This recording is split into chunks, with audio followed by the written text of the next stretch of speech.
grounded, he will. It's the Skinny on Sports Podcast with Aaron Cowk. I throw balls far. You want good words? Data language. Talk real sports with a real man. Come after me! I'm a man! I'm 40! And now, here's the be-all, end-all, know-it-all of high school, college, and pro sports. Aaron Skinny Cowk with the Skinny on Sports. We're talking about practice, man. I'm the MVP. And a good Thursday morning, Western Oklahoma. It is the Skinny on Sports. Jared Atha in studio. Aaron Cowk is on the road again. He's back over on the east side of the state, over at Sallisaw. We'll talk to him coming up just a little bit. But first, I want to tell you about all the ways that you can find the show and listen to the show. Obviously, right here on 98.1 FM, 1240 AM, KADS, The Sports Animal. Can't catch us live. That's okay. We record all the shows, put them in podcast form. We put them on our website, kadsam.com. You can download, if you're outside of our listening area, you can download the app, the Paragon app, which not only gives you KADS and us, it gives you all of our sister stations like KECO, Cool 94. It can direct you to Paragon TV, which is, we're in the dog days this summer, but you can go back and watch games on Paragon TV in the archives of your favorite team or your favorite game, that favorite sports moment that you had last year. And we'll get that ramped up, quicker than you think, coming up with Big Elk TV, coming up in the fall with football. And did I miss anything? Oh, yeah. Last time I forgot to tell you when I was in control about the text line. Don't forget, be a part of the show and text us, 580-225-9698. We love the comments we get on the text and the opinions and the questions that we try to answer, 580-225-9698. Let's bring in the man. Aaron Skinny Cowk is over in Sallisaw right now following the Elk City Crushers and their quest for a state title, and so far, so good. They got a big win yesterday over Anadarko. Aaron, how are you? Can you hear me, first off? I can hear you loud. There we go. Am I too loud and clear? Probably. Hey, so how's the weather now over there in Sallisaw? This is all pushed back a day because of that dang system that blew through. What was that, Wednesday? Or Tuesday. My days are mixed up. Yeah, Tuesday. But now it's all pushed back a day, but it doesn't matter. Elk City Crushers, they crushed Anadarko yesterday. Talk about it. Yeah, apparently it was hot at the game. I was not, because I was in the midst of driving over, and I would have been really, really close to be able to watch probably the last 2 or 3 innings. But there was a wreck around just a little bit to the west of the Calumet exit. So when I left dead at noon, and I was hoping that the games over here would be, running behind just a little bit. That happens sometimes. And that I would be able to make, for like 4th or 5th inning or something like that. I got to the mile marker. I was past the 108, but I wasn't at Calumet yet. I think it was right in the middle, maybe 112. And all of a sudden, and I was really kind of watching the clock just because I was trying to figure out if I was going to be able to make it or not. 52 minutes from from the east side of Elk City exit to there. It was 26 minutes before I could make it from the in between mile marker 112 to 115 to get off of the interstate to go around whatever was in front of us to go through El Reno. So that shut me down for even having any chance of seeing any baseball. But that was okay. I was able to use the Game Changer app, which anybody that follows baseball whatsoever knows exactly what that is. But I made a fatal mistake, Jared. What's that? I could have, how you can turn it on. Yeah, you can listen to the. Yeah, and I could have put that through our car. Right. To be able to, that never even crossed my mind. So somewhere between the east side of Oklahoma City and Shawnee is when the game started. And I'm surprised there's a little feature on our car that if you're going in and out of the lines, it'll kind of pop up a little message on the screen that says, you may need to stop and drink some coffee. You're tired. And I was just glancing down. Okay, what's the score now? What's the score now? What's the score now? But anyway, no, the guys played awesome. Anadarko was a team that kind of had their number through the years. I think that Jay had told me they played 5 times, and Anadarko had won 4 going into yesterday. But from the very first inning on, the first 3 guys walked. Brooks Bouse had a 3-run double, 5-run first inning, and it was just off and running from there. Brooks was great on the mound as well. Curry McClure came in and closed it. Kesson at 12-2. It was just an awesome performance. And so far, the guys have really swung the bats. And the way this team is, if they can swing the bats, they're going to be really hard to beat because the pitching and the defense is one of those things that's pretty well there every game. They're going to throw strikes. They're going to be able to catch the ball. The one kind of Achilles heel has been if the bats go cold. But to this point, that hadn't happened. Two big-time wins. And so this afternoon, 4 o'clock, play Shawnee, the PC Naturals, for a spot in the Final Four. And so that's one fun tab today. If they win that, they play tomorrow at 1 o'clock. If they lose, then you got to turn around at 8 o'clock tonight for a spot in the Final Four. So 2 different chances available to be in that Final Four, but obviously a win at 4 o'clock would be a lot easier path to that Final Four. Yeah, in a great spot. You win those first 2, and the pressure is a little off because you got to win 2 just to get in. Win 1 of 2, but if you can win that first one, the pressure is way off, and that's so big opportunities for the Crush. Yeah, I was watching.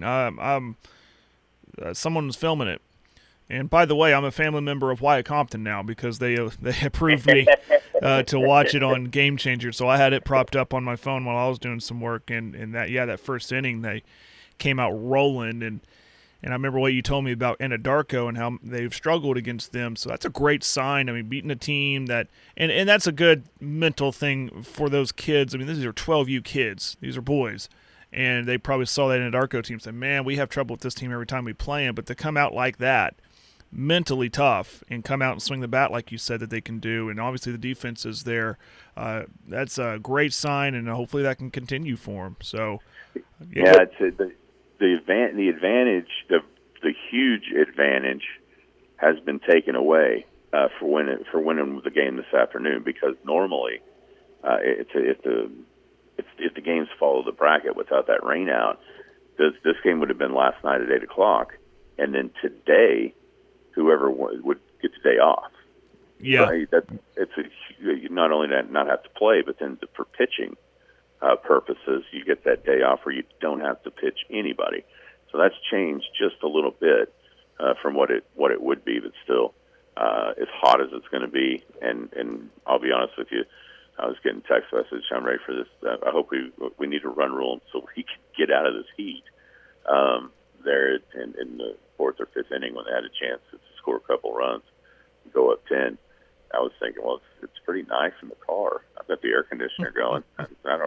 And I stopped and got out went to the convenience store. And as soon as I got out, I was just like, oh my gosh, I know what they're talking about. And I think it's actually going to be worse today.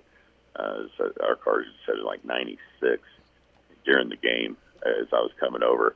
But I think that number is going to be well above 100 at 4 o'clock this afternoon. So, and then that's another thing that, not having to play that extra game, not having to be out in the heat, not having, all that goes into that to be able to be as fresh as possible for tomorrow. And then, of course, pitching. That's the main thing, because right now everybody's available to pitch except for Brooks, who started yesterday. It's one of the better arms for sure that we've got, but he can pitch tomorrow.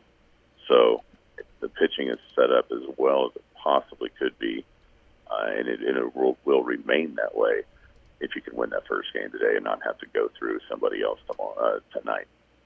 Yeah, pitching is huge, but you said it too. You got a great defense. How many times I see balls getting caught in the outfield, and that's so big. I mean, that's why I keep preaching to my girls anyways about we're not putting you in the outfield because you're not good enough for the infield. You're good enough to catch it. You're our last defense. You have to make those catches, and they do, and that is such a big thing and a big advantage when you have a defense behind you. So even if you don't have the strongest arm there, they could have the most confident kid on the bump because he's got a defense behind him. So And then if the bats keep going, I don't have any worry about it. I think they'll be fine. Looking at the weather, 4 o'clock in Sallisaw, that's probably going to be, you're right, the hottest part of the day. So make sure those boys are hydrated and get those frog togs ready or whatever. I mean, it's going to be a hot one, just like it is out here.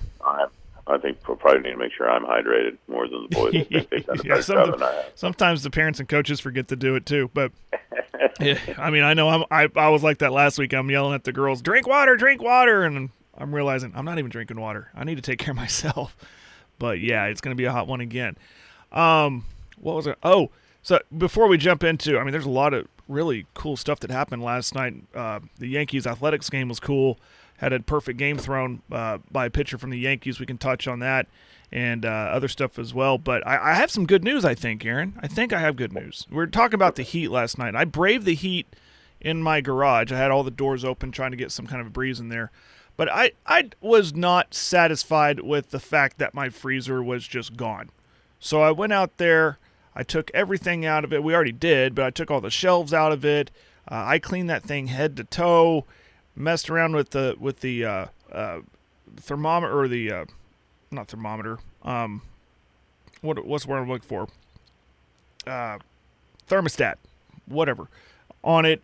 Which, I mean, everything was working. And then I checked the seal on my door, and on the very, very bottom, it had come unhinged from the door and was just sagging there. And I'd shut the door and I put my fingers underneath that, and I realized it's seeping out right there. The air is seeping out. So I reattached that seal on the bottom of the door. Before we put anything in it, I put it to its coolest setting, and I put a cup of water in it last night. This morning, that cup of water was solid ice. I think I found the problem. I hope I did. Now, the big test, that's the question. Yeah, so how much do you trust it? Right. I mean, the leap of faith is buying a bunch of meat and put it in there and hoping it stays frozen. But I think that was it. I'd probably start with the Totinos. Yeah. Those are like 99 cents or something. Yeah, the frozen pizzas or yeah. And then ease my way up into ice cream or the Dr. Pepper ice cream or something before I buy a side of beef and put it in there. So exactly right. Yeah, exactly. But I'm hoping, but I'm still I got a hold of a repairman, which is blasphemy if you're a dad like me. I can fix it. But I call and he's going to come look at it and just double check. I don't want to have to buy a brand new one when this one is perfectly fine. So I hope I made some headway there, and it's not a total loss to the freezer anyways. And hopefully I put some meat in there for this weekend, for the holiday weekend. All right. Very good. Yeah, that's a little bit of a relief waking up this morning and find that cup of ice in my my deep freeze. Hey, have you seen what's coming on July 15th, Elk City? Yes, I have, and I was. I've been getting a couple of texts here, and actually a phone call from Coach Maynard, and he's wanting to come on and talk about some different things. And he's got an idea for some community outreach for his football players here toward the end of the summer. And so, yeah, I have seen this. It looks like this. See, there was a camp kind of like this, or just like this, I guess you could say, over in Sayre last year. You remember, because Cade came on and talked about it. Yeah. Having the OU players, but they're a really, really cool deal. I mean, think about this. This camp is what, the 15th is a Saturday? Yes. So you go from this one, and then the very next Friday is when Vance McDonald's camp is happening. Oh, very good. Yeah. Back-to-back weeks, great opportunities. Tell you if you've got it pulled up there. Tell everybody what it is. For those who haven't seen it, it's been all over the social medias, but Elk City Tackle Football Camp is happening on July 15th. It's at Big Elk Football Stadium at the field. Registration at 7 a.m. Camp lasts from 9 a.m. to 4 p.m., so basically all day. And this is the cool part. You're going to meet some D1 players from OU. And there's some names you're going to recognize here, if not all of them. Danny Stutzman, Marcus Stripling, General Booty, that alone I'll go for just to see General Booty. Tawee Walker, Justin Harrington, Key Lawrence, Jaleel Farouk, Andrew Rame, Jonah, you're going to tell me with some of these. Lulau? Yeah, something like that. Reggie Grimes, Kelvin Gillum, local guy here, Ethan Downs will be here, and Jackson Arnold will be on out giving some instruction at quarterback. So wide range. And we're talking linebackers, quarterbacks, like I said, running back, wide receiver, defensive backs, defensive line. I mean, you're going to get a lot of work here with some great young men that are going to come out and help us out with this football camp on July 15th. So we'll touch on that. Like you said, Maynard will be on, and this is really cool. I'm kind of mad because I'm going to be on vacation and out of town.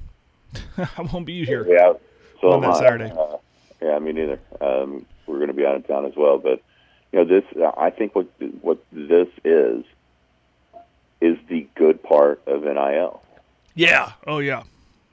Because this is a way that those guys can earn a little money. They will, but they also are here giving back to kids.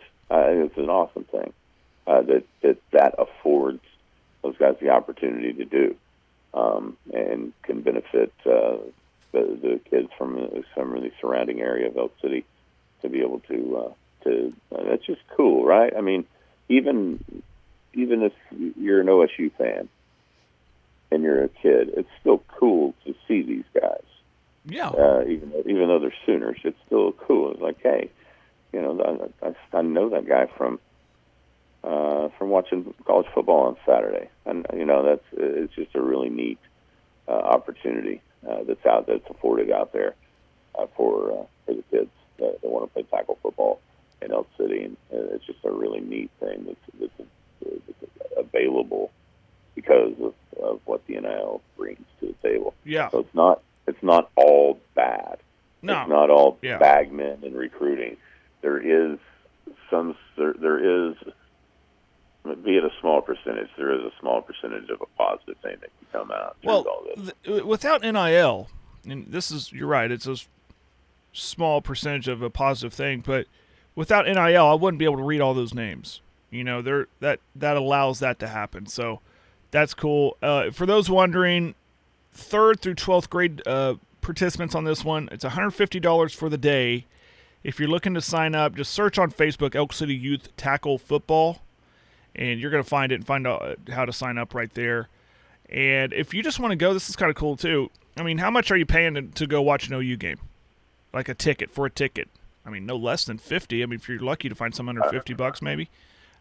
You could buy a $10 observer pass and just go watch them play. Just go watch these guys put on this camp. So it's not just limited to, you just want to go and sit in the stands and watch it. That's pretty cool too. Just $10.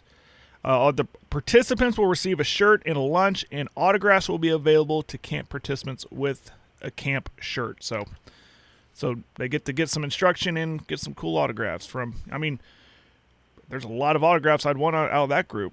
Jackson Arnold mainly, because he potentially could be a big-time star. But that's pretty cool stuff. So I'm in studio. We have Aaron on the road. Aaron, I got some breaking news. Go ahead. Okay. And this is for our listeners, too. This is very important. Very big news. Huge news. We will not be on the air on Monday. We're off work. That is official. I was going to ask this question after the show for the other part of my duties to know what to do with logs. Well, that's it. That's it. So we will be off air, not off air. We'll have something on the air, but we will not have a show on Monday and obviously on Tuesday to celebrate the 4th of July holiday. Okay, so let's take everybody inside baseball a little bit here. With the inner workings of radio and how we do it. Oh, yeah, okay. Okay, so obviously Tuesday, Independence Day, July the 4th, we have a holiday log set up. You know where I'm going with this yet? No. Okay. I'm going to weather. Yeah, I know what you're saying, because we'll have 2 holidays back to back. So, but I think what we can do is, let me do the thinking on that one. Yeah, because what we need, because we can't, if we don't use the holiday, we'd have to use Saturday. Well, then, Right. we can't get all the, so the goal obviously is to be able to get through all the weather stuff on Friday and not have to worry about Correct. being there till Wednesday. I might have to rewrite some code and stuff, but I think I can figure it out for you. And I'll send out a mass text, which is what we do everywhere. Okay. So all right. So then I've got something else here. The only chance. Okay, so we're not there. Okay, so Friday, I'm going to need. I've already got the Skinny on Sports report done for Friday. Oh, okay. It is the one where I read the Declaration of Independence. I normally try to do that on July, around there closer, but that'll be the only chance. So we'll have to do that Friday. Well, that's weird because that's how I'm going to do my news tomorrow. So I'm kidding. I'm kidding. I've got it saved on the desktop, so that'll be simple. I read it 2 years in a row, and I thought, you know what, this is silly. If I'm going to do this every year, I might as well just I might as well go save this. In my news, you know how long it takes? You know how long it takes to read that? Oh, yeah, I bet. This might be the third year in a row we're going to get a story about how not to blow your fingers off from Sean Wilson. About fireworks safety. No way. Yeah. No, it hasn't been out there yet. I'm saying it's about the third year in a row. I've done it like two. So you got one saved. I keep that one. I keep the audio and everything ready for that. Yeah. I think it's worth mentioning about every time this year. Fireworks safety, and what better example to use than Sean Wilson, right? Yeah, he loves that. He loves that too. He loves using that incident as a lesson learned. So he doesn't mind it at all. It's one of those things where he can be the example so that somebody else doesn't have to. Yeah, and he gets it for sure. Right. It affords him the opportunity to be kind of the spokesperson for two things: one, fireworks safety; two, air evac, because that helped him as well. Yep, sure did. Hey, okay, so we got to get in. So last night, I get here. Okay, so here's how this goes. I get to, because we're actually staying at a house on Lake Eufaula. So it's, I think it's literally like 30 miles maybe to Sallisaw from where we're at on the interstate. And so, I'm watching the Game Changer. I pretty well resigned myself to the fact that I'm not going to get there. So I'm just kind of going and knowing that I'm going to beat everybody to the house. And sure enough, right as the game was ending, I was about Royer exits off the interstate to come down here. Yeah. So that also gave me the chance to, since being the first one here, we decided to grill. There's a grill out on this deck. I mean, this place, it would be an awesome, vacation spot. I mean, it's amazing. So there's a grill. I get it. I'm thinking, okay, well, clearly I'm going to have to be the grill guy. So I get all the hamburger patties made, and as everybody's kind of starting to filter in. And so do that, and then out on the deck, there's cornhole boards set up. I think, look at that. Cornhole. So people may not realize that Jay Mack and I are the 20-year reunion class of '99 cornhole champions. And by the way, not only champions, just any other time we played, undefeated in our lives. And people then, wanted to take a shot. There's shots at us. My arm really is going to be sore today from playing so much cornhole. But I do have sad news to report. You've been dethroned. We have been beaten once. Who got you? Jeff Barker and Matt Thornborough, a couple of former Sayre Eagles, beat us. It was a wild affair. Both teams busted, went over 21, and had to go back to 11. And It ended up being like a 21-19 game. Wow. We were defeated first time ever. And what was really bad was, as the busting and all that was happening, we celebrated the win when it wasn't ours. Matt threw one on the board. It knocked one of ours into the hole. And unfortunately, our math skills were a little bit muddled as we meet in the middle for a big old chest bump and then have to do the walk of shame back to the cornhole board, realizing we've missed at it. We're only 20. The game's on over, boys. Yes, then the very next bag went in the hole, and that's when we busted. We busted down to 11. So, that's the equivalent of thinking you got 3 outs when you only had 2, and you're walking off. That's what happened. We threw the ball up to the stands with 2 outs and a run scored. And not only a run scored, but the game-winning run scored. And we were dethroned. Now, we probably went about 14-1 last night, but the 1 is going to be the more memorable one than the 14, because for the first time in our lives we lost. We didn't know how to act. Yeah. So we just they're like zombies for a little bit. Yeah, you're always going to remember the 1 loss.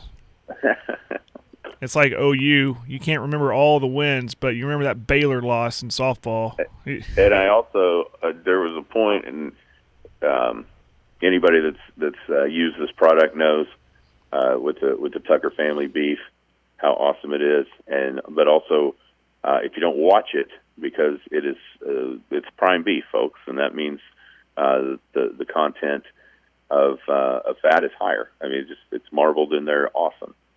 Well, it was a propane grill, which I don't use. I don't. I have other things, and I almost burned down the deck. Oh my goodness!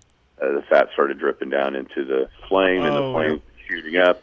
There was a little temperature gauge on the top of this grill. I mean, it's a nice propane grill. There's no doubt. It's one of the better ones you can get. And it went. The thermometer had wrapped around to the other side because the flames were touching wherever the probe was. So once we got that simmered down a little bit, we avoided a disaster. But anyway, we lost. J-Mac and I finally, for the first time in our lives, lost a cornhole game. Well, let the loss motivate you and go get them tonight. Right? We did. We went ahead and busted. We just went ahead and ran through everybody after that. Oh, man. Domingo Herman. He's a New York Yankees pitcher last night. He ran through everybody for Oakland. Got the first perfect game since 2012 when Felix Hernandez did it with the Mariners winning 11-0. Of course, it was popping up on probably your phone too. Perfect game watch. Watch this. And I was following it actually on my phone. I finally was able to sit down and watching history happen. That's pretty cool. That's a thing that I think is kind of an underrated achievement, in my opinion. There's no hitters, but then there's perfect games. That's a very, very big thing, Aaron. What do you think? Yeah, so do you know how many – I just saw this tweet. This is the only reason I know it. I could have thought of it, but wouldn't have known it was for sure the answer.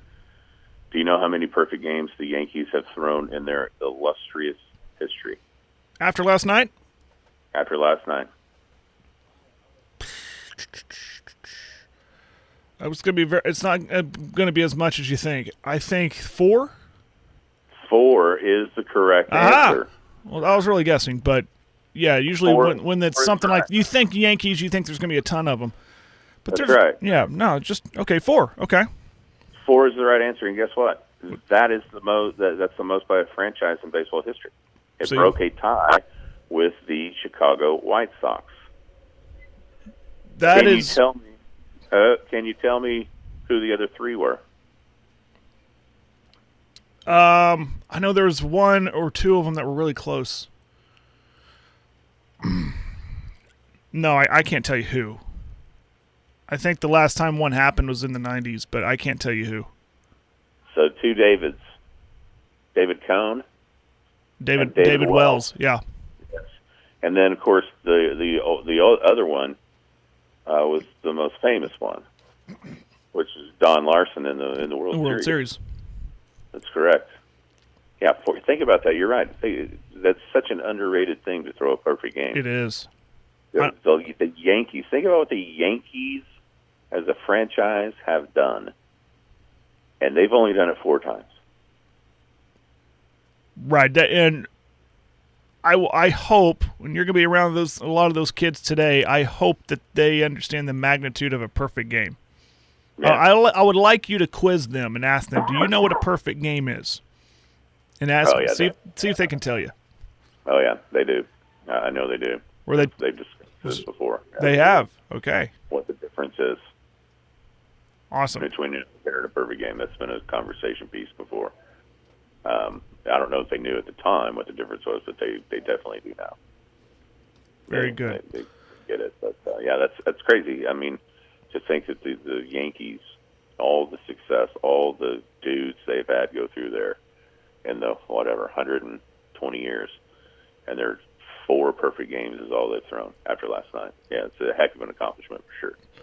And it's not like Herman is a guy that you recognize. That win last night evened up his record at 5-5. He has a 4.5 ERA, struck out 78 this year.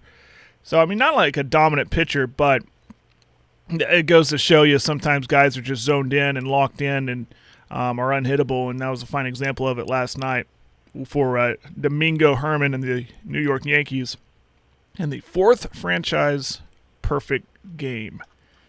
Very cool stuff. Very cool. How are your Brewers doing? I've about disowned them. I'm not trying to pick. I don't know. I'm curious. Are they still? Are they a little bit of a lull now? It's not very good. That division is not very good. I tried to warn you. Cincinnati, I think maybe they're kind of the story right now. It's just coming off a 12-game winning streak. With the young guys they have, they're kind of exciting. The Brewers in between, they're not as good as they have been. So one saving grace, I guess, as far as the playoffs go, is that nobody else is all that good either, and so we still have every opportunity to win the division. But at that point, that may be it. But at least right now in this part of the season, I think the Reds are kind of the story in that division in the NL Central. Well, I mean, Brewers just a half game back as I look at the stands here. And then behind them, the Cubbies at 4.5 games back. So you still have something to hold over Will's head with your Brewers. But there's still a chance there. Atlanta Braves, though, I think are right now the best team in baseball. They are absolutely red hot. 5 games, one in a row. They're 9-1 their last 10, but I believe it's more than that. They're like 12-1 or something like that, or 1. I don't know. But they're 53 wins for the Braves. And I know people would argue with me that Tampa Bay is the best team in baseball. Statistically, they are in the win-loss category, but the Braves look like they are red hot. Of course, Texas Rangers, they kind of cooled off a little bit, but they're still in first place ahead of Houston and Los Angeles by 6 games. Rangers 1 win away from the 50-win mark. And right now we're just hurling towards the All-Star break, which comes up here in, 2-3 weeks? It's coming up. Yeah. And my thing is, it's that long baseball grueling season. If you can get your team, whoever you're rooting for, obviously going in first place helps. But if you're like the Brewers in second place, definitely in contention for wild card or the division, just by half a game there, you got to feel good about it, right? Oh, for sure. Yeah. And I'm glad you mentioned baseball because driving yesterday, I got to listen to a bunch of sports talk radio. And I think Jim talked about Ohtani for like multiple segments. He's infatuated with him. For good reason. Oh, my God. Think about what is happening. There's no way in the world. Well, I guess there is. Has the Cy Young guy ever been the MVP too in the same year? I feel like it has to be. There has to be Has there one. been a pitcher that won the MVP? Has that happened? I just when he said it, I just immediately in my mind just went, well, that's never happened. And then as I thought, I was like, well, there could have been like a time where the pitcher was so good that he also won the MVP. But Bob Gibson in 1968. Okay, that's the only time. And 10 pitchers to win. Oh, let me go to the article. 10 pitchers to win Cy Young and MVP in one season. Oh, well, it's happened way more than I thought. Yeah, I see. That's what I was thinking. It felt like it has happened more than you think. Because, I mean, you can be the best player in baseball and a pitcher. Roger Clemens did it in 86. Verlander did it with Detroit in 2011. Yeah, Kershaw in 2014. So it's been done. It's not unheard of. Yeah, see, can you be the best player in baseball and be a pitcher? If you are completely unhittable and you are the reason your team is winning, I mean, every time you're on the mound, and obviously you're a Cy Young winner, but you're on the mound and you can almost write a W next to the column. I can see. Yeah, there's been dominant pitchers where 4 out of every 5 games. Well, that's true. I understand what you're saying. Yeah, but anyhow, nobody will have done it for the reasons he could do it, because he leads every category there is offensively, and then he's right in the mix as on the mound. It is nuts what this dude is doing. Absolutely insane, and people I think are actually starting to realize it. It helps he's in L.A. It would help immensely if they could be one of the wild card teams, at least get some sort of postseason action in that way. But here's the question. You mentioned the Braves. Where is he going to be next year? And how much money is it going to cost for him to be there? Don't ask me money, because it's going to be through the north of a half. It's going to be north of $500 million. Yeah, it's going to be a crazy amount. Crazy amount. The question is, who can pay it, and where does he want to be? I think he stays right there in L.A., but with the Dodgers. Goes to the Dodgers. The Dodgers want him bad, is what the rumor mill says. But him, because what's concerning, if you're an Angels fan, I guess, is they're, from what I heard on Mark's show, is the Angels, or the Ohtani's agent will not talk right now to the Angels. And yes, the Angels should be doing everything. Right? They should be doing everything they can to keep this guy, and it should be in negotiations right now before free agency opens up at the end of the year. So, but the agent has said we're not talking until the end of the season. Okay, so does that, knowing that as the Angels GM, is there any way, all their leverage is almost taken away completely at the trade deadline, because any team that might give up the farm to get him might just think, why would we do that when we can wait until the offseason and have a chance to sign him outright? Right. Yeah, but it's kind of like the Kevin Durant situation. You don't want to. For he's not saying he wants to stay. Yeah, he's not leaning either way. Yeah. Yeah, he's not saying a word. He's just playing baseball. Right. But you don't want to get caught, with nothing. You don't want to have him sign with, especially with the Dodgers. You're a crosstown rival, and you get nothing. I mean, that's why there's the argument of Angels need to trade him so at least they get something. But it would take a huge bounty to even entertain. If you're the Angels, if someone's calling you to make a trade offer for Ohtani, you're going to have to give up practically the farm. The whole system. But so it's interesting. But the big question is, how much will he get and where will he go? And everybody who's a fan of any kind of team on base, they're going, I want him here. I want him as a Ranger.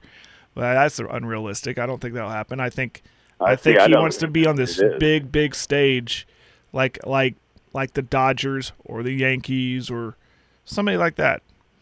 You think Rangers are realistic? Really? Absolutely. Yeah, absolutely. Why is that? Just new stadium and the money. They got the money to pay it. They can pay it because of the market. Yeah.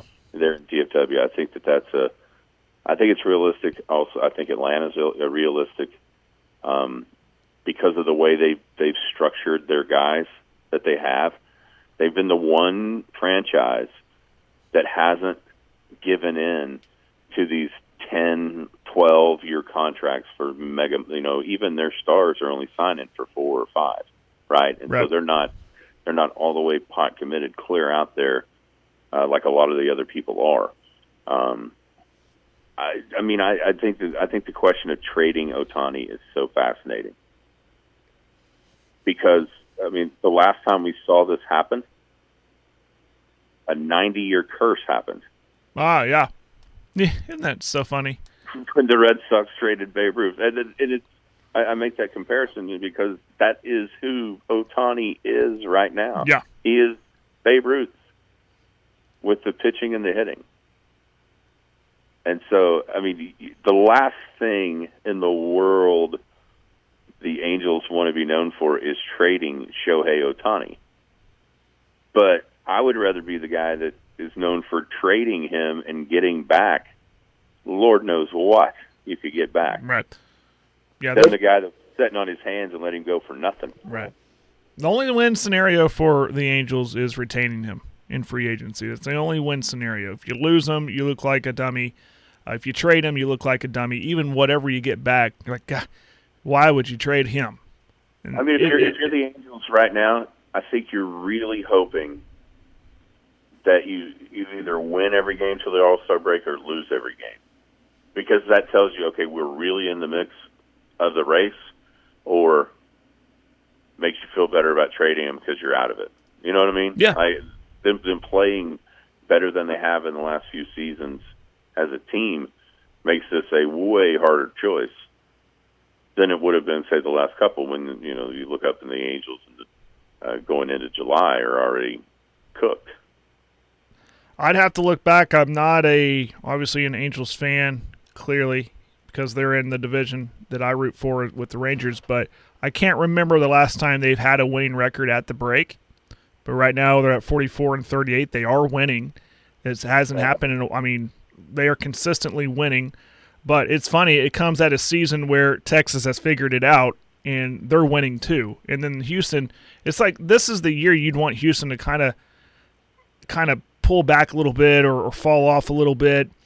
I don't know, 43-37 screams that, but they're not dominating the West like they have in years past. But, in the Angels, that would be a kick in the teeth if they finish third in the West with a winning record and outside the playoffs.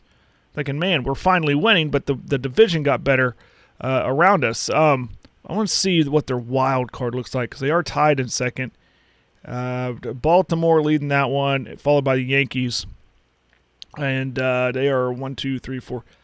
They're a half game back from being in the top 2 in the wild card. The Angels, that is. They're right there. They're right there. They're definitely in the mix. But you want to talk about an impossible choice. That's an impossible choice. Trade him, don't trade him. Especially because it doesn't feel like the don't trade idea would be you feeling like you're in the front, in the driver's seat to sign him. It doesn't feel like that to me. It just doesn't feel like the Angels are in the driver's seat to re-sign him. It doesn't. No, it does not. And so at that point, man, you've almost got to just bite that bullet and trade him as bad as you don't want to. But at the same, that's one school of thought. The other school of thought is this is a all-time great player. There's no way you trade him and you take your chances of signing him. I get both sides. I can see both sides because of what he's done and what he is. Yeah, maybe the Durant thing for us kind of bites you. Sure. And in the way that happened, like it influences your mind. Like, okay, who in 2016, the run up to that, no one in their right mind would have been going, well, you're not going to get anything for him, so you might as well trade him. No one in their right mind thought that here. It was, let's take our chances because Kevin Durant's a generational type player. But Kevin Durant didn't give a lot of indication of wanting to leave. You know what I mean? Sure, yeah. It was even more. That's why it was really shocking. Yeah, it was more like you had to think that. Yeah. It led you to think that. It led you to go down that path and think, okay, well, it'll be fine. We'll roll the dice, because it seems like you're in the driver's seat to sign him. See, the Angels aren't that. that don't feel like they are. And so I think it's probably just the scar tissue of seeing that guy leave here. Yeah. That makes you more callous, and think, or at least for me, makes me more callous and thinking, well, heck yeah, just get something for him. Yeah. It's hard to do that because of what he. If you're the Angels, if it's me, I'm not trading him. I'm going to keep him and win as much as I can this year and hope for the best as far as playoffs and everything, and then push all my chips to the center of the table for him and go, okay, that's what we're offering you. And because even if you lose him, you still have Mike Trout. I mean, you still have him on your team, and maybe you can attract someone else in free agency. But there's no one that can compare to Ohtani. But I'm just saying the consolation prize of having Mike Trout is not a bad consolation prize. From the text line, tell us again, is a perfect game 27 batters with no hits? Yes, 27 up, 27 down. No one reaches. No walks, no hits, nothing. That's a perfect game. No errors. Absolutely perfect. So, yeah, 27 batters. Looking else on the text line. I think we had a question about number 4. I don't know what that is. Anyways. Will says, you don't play bust on cornhole. You go to 21 or you can go over. Watch the pro circuit. That's from Will on the text line, Aaron. Well, then we didn't lose. Wipe that L away. Wipe it away. You go to 21 or you can go over. Okay. So you can go. You could hold it out and still you can be done. Just you have to achieve 21 or more. I was going to say Will was playing amateur hour cornhole, but then he said it's how the pros do it. So, hey. So we got a protest now. Are you going to file a protest? And I am. We're back to undefeated. I knew there was something wrong. Okay. Let me ask you: are we having Scott on tomorrow? Yes, he's going to be. Oh, I forgot to text you. Yeah, all hour. Perfect. We got to get you on for at least a segment because I want to hear how this protest goes, and if there's been a rematch or anything like that. Okay. All right. Yeah, maybe. We might do that in our final segment or something. Here at 8th End Studio, we have Aaron Kalk on the road in Sallisaw, Oklahoma. Over there on the east side of the state is the 12U Baseball State Tournament, OK Kids Baseball State Tournament, where the Elk City Crushers are, dare I say, crushing it, getting 2 big wins off the bat, and they're in the driver's seat today at 4 o'clock. And they have an opportunity to punch their ticket into the Final Four. And, I mean, just give yourself a chance. That's what I always say, Aaron. You get in that Final Four, and then who knows, right? Who knows? Absolutely. Yeah, that's obviously the goal today is to be playing tomorrow. Shawnee's they've been pretty good, too. They came back in the first game against Chickasha. They were down 8-3 in the third inning and came back and won that game 10-8. And then yesterday, beat Stigler. The last time I looked, it was 10-3. I'm not exactly sure what that final was, but their team. I mean, I know that the Sayre team that we had been a part of for all those years. This was the nemesis team. Was the TC Naturals in AU over at Weatherford in the Final Four. Got beat by them last year right here in this same game to go to the Final Four, beat us as well. So at least for Wyatt and Colt, it's somebody that they've had run-ins with and it hasn't gone well. Corn Dog is one of their kids has been the difference on the mound or at the plate. So I saw them finish that game against Chickasha. They've got a 12U and an 11U team, so I don't even know if it's the same kids that we saw last summer, to be quite honest with you. But it's one of those teams. Every time you look at a bracket or you see how it goes, they're no matter what age group it is, they're up there in the winning at the state tournament. So yeah, that's another really good challenge, which is as it ought to be. I mean, there's only 8 teams left. Half the field was eliminated yesterday, so you're down here to every game. It's going to be a tough one. So just go out and have fun and execute, and we'll see what happens. You're talking about, you see the same teams. We kind of talked about this earlier, seeing the same teams in these state tournaments, the same towns, same cities. And Elk City's right there, right? I mean, I'm sure people are saying the same thing. Man, we see that Elk City team every time we come to a state tournament. You know what's interesting is, and I kind of flip it forward to what we see in high school. I don't understand it, but like Sallisaw, their teams are always winning or right there, and then but what happens by the time you get to high school? Salisaw's not a team that we've really seen in state tournaments lately. No, it's usually Fort Gibson. Yeah, I mean, we're talking about East Side schools, that Fort Gibson, Verdigris, right? Those are that you hadn't seen Sallisaw. Cushing was this year with that class that they had. I mean, that was one of those deals for them. Yeah, that we saw on the football field. There was just a loaded class of athletes. I won't say what town because they can hear us, but there was a team that. I'm going back to my girls, that we would always struggle with this particular group of 10U girls. We struggled with them all the way back to T-ball, 8U, early parts of 10U. And then we consistently started to beat them this season. And I'm talking to another dad. I'm like, what's going on with this team? He said, this happens to them at all their grade levels. So if you notice, when they get to high school, you're not seeing them in the state tournaments like we are, or Hammond or Leedy is. It's odd. I don't get it. Well, maybe kids don't end up at Sallisaw. There's enough schools around. Yeah, maybe there's that. They end up some other schools, and we're seeing the kids. We're just not realizing that they're on a different team. If they're on Stigler or even Stigler. You don't see them much in the state tournament. And I'm not ignorant to, we love the idea of what we could have at Canute with these girls, because there's a lot of them and they're all very solid at what they do. And if we can keep them together all the way through high school, we think we got a good chance to be really good. But I'm not ignorant to the fact, life happens. Mom might get another job in Texas and move away, or something like that. And so there's always that too. Life happens. Kids maybe just say, I'm done playing baseball. I don't want to play. Or they move. Or they're get as good as they're going to be at 12.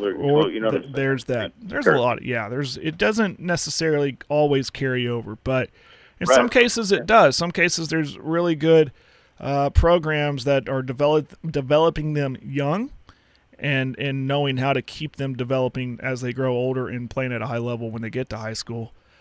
We see that a lot too, especially out here. We do in all sports. So, yeah, it's odd, but Elk City, I think, we're starting to see that where what I just said, that development we just saw it with those girls in here in softball, and we're really excited about their future at Elk City. I think same thing can be said about the baseball program, is that it's just developing and developing and developing. Yeah, the kids who were good in the summertime have been good in the spring.